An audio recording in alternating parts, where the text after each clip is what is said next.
بتعرفي شو أبشع شي بهالكون؟ شو؟ إنه يكون عندك ذاكرة قوية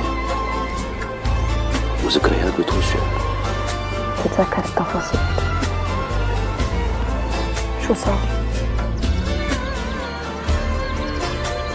هي لحظة موجودة بحياة كل واحد فينا، وبعدها مستحيل حياتنا ترجع مثل ما كانت. مستحيل. الحقيقة كنت سعيد كتير، بس فجأة بتكتشف إنه هي السعادة إلها تمن، وتمن غالي كتير، وإنه الحياة ما بتعطينا شي بالمجان. مازن!